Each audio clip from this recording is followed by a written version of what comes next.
आज हम लोग देख लेते हैं विद्युत का न्यूमेरिकल। जो क्वेश्चन दिए गए विद्युत परिपथ में ए तथा बी बिंदुओं के बीच तुल्य प्रतिरोध ज्ञात कीजिए। अब हम कैसे फाइंड करेंगे इसको देख लेते हैं। इस टाइप के क्वेश्चन आते हैं एग्जाम में हर बार, तो हमें इसका कंसेप्ट क्या होता है तो मैं कंसेप्ट आपको बता देता हूँ।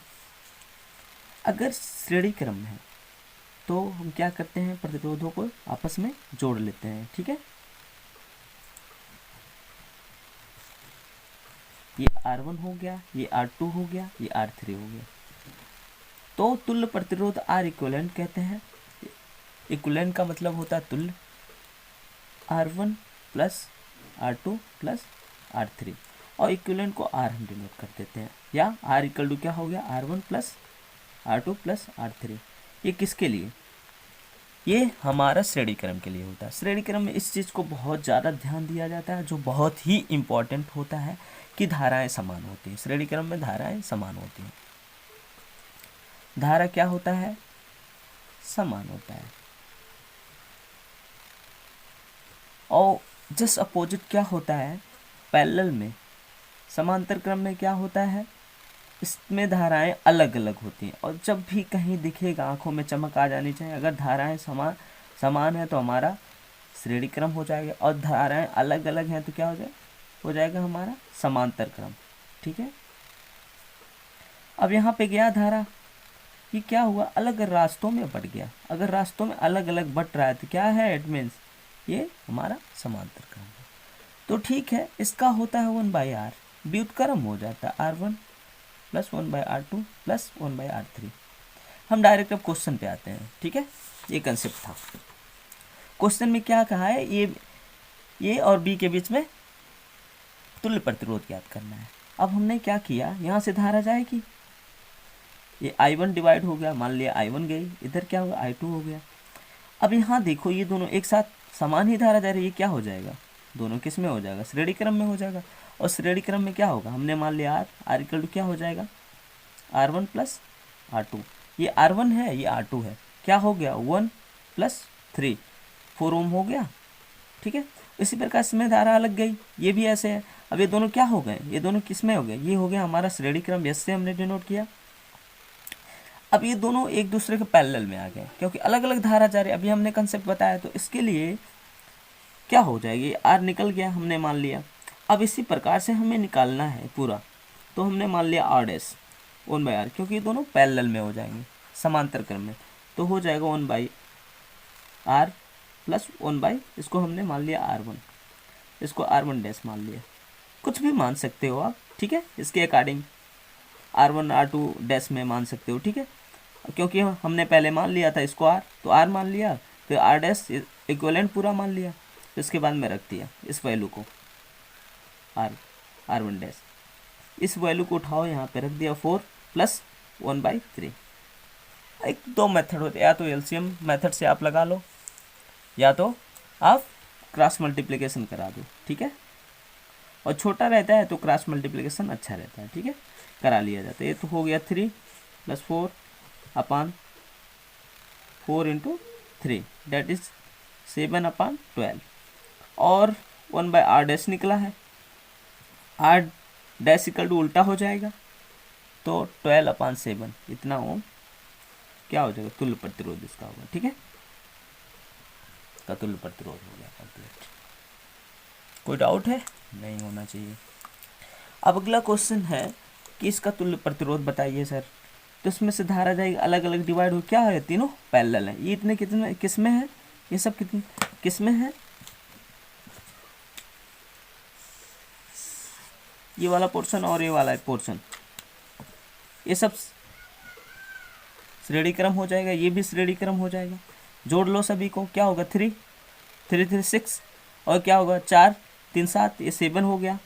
इसमें R1 मान लिया, पूरा टोटल 7 हो जाएगा। सभी को ऐड किया, ऐड करने का मतलब क्या, R इक्वल टू क्या, R1 plus R2 plus R3, R1 plus R2 plus R3, और यहाँ पे क्या होगा R1 R2 R3।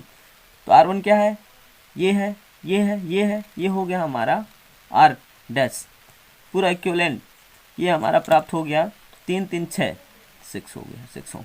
और ये कितना प्राप्त हुआ, R1 R2 R3 ये जोड़ दिया, कितना हो गया बताओ, 4 3 7 ओम। और ये दोनों क्या है, पैरेलल में है, ये दोनों क्या है, पैरेलल में, ऐसे बना सकते हो आप।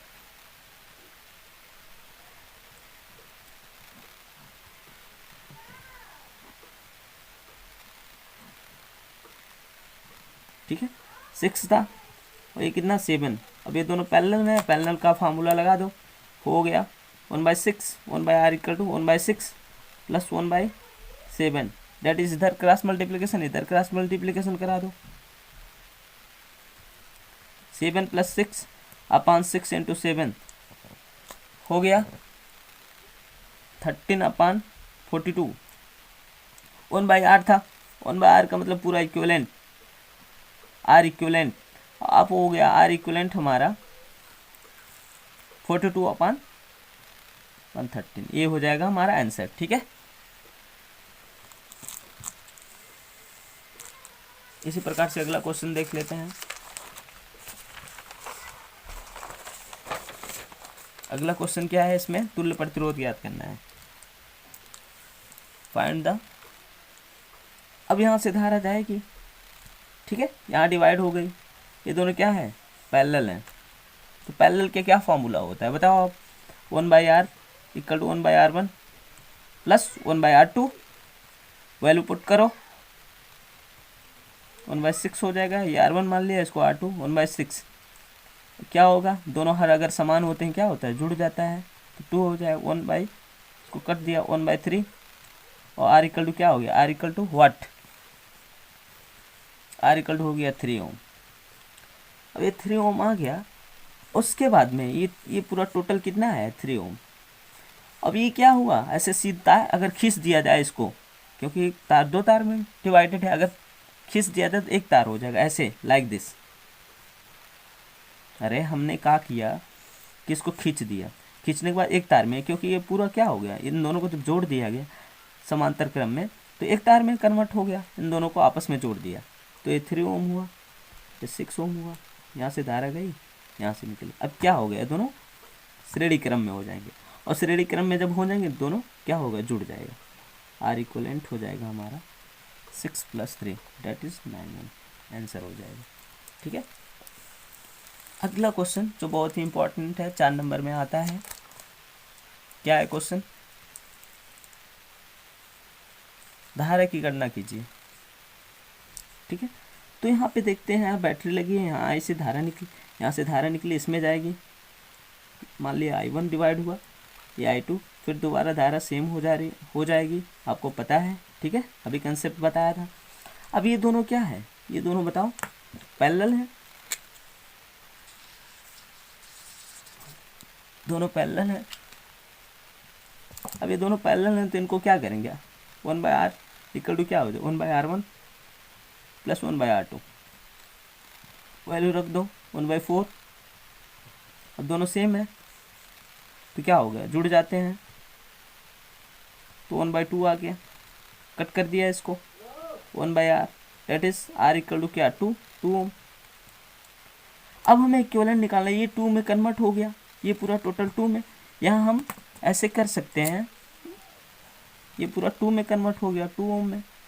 अब यहाँ से जाएगा धारा इसमें, तो क्या होगा, ये समांतर क्रम था, पैरेलल, P फॉर पैरेलल, फिर बाद में क्या होगा, समांतर क्रम में हो जाएंगे दोनों, तो क्या हो जाएगा हमारा R इक्वलेंट क्या होगा बताओ, R प्लस इसको कुछ मान लिया R डैश, क्या हो गया, यहाँ 2 था, 2 लिख दिया, क्योंकि ये पूरा 2 में कन्वर्ट हुआ, और 3 दोनों को ऐड कर देंगे। ठीक है, ये 5 हमारा R इक्वलेंट निकल जाएगा। अब हमें फाइंड करना था धारा, तो ओम का नियम क्या कहता है, I इक्वल टू V/R। तो V की वैल्यू कितना है, यहाँ दिया है 10, इसको 10 हमने पुट किया, और R इक्विवेलेंट कितना है, R इक्विवेलेंट 5 है, 5 रख दिया यहाँ पे, 5 दूना 10, हमारा I की वैल्यू आ गया। ये होता है क्वेश्चन। तो इसमें कंसेप्ट क्या है जो बहुत ही इंपॉर्टेंट है, कंसेप्ट ये है कि हमें पहले बार समांतर क्रम रहेगा उसमें धाराएं अलग होती हैं, और श्रेणी क्रम रहेगा उसमें धाराएं समान होती हैं। ठीक है।